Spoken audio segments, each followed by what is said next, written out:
Okay guys, you're welcome back to Tush Graphics tutorial on tricks and tips on Photoshop.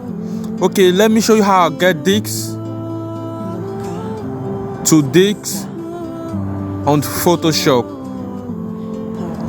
Okay, so you need to import the image, then you zoom in. After zooming in, you click on your selection tool. After your selection tool, you click on lasso tool.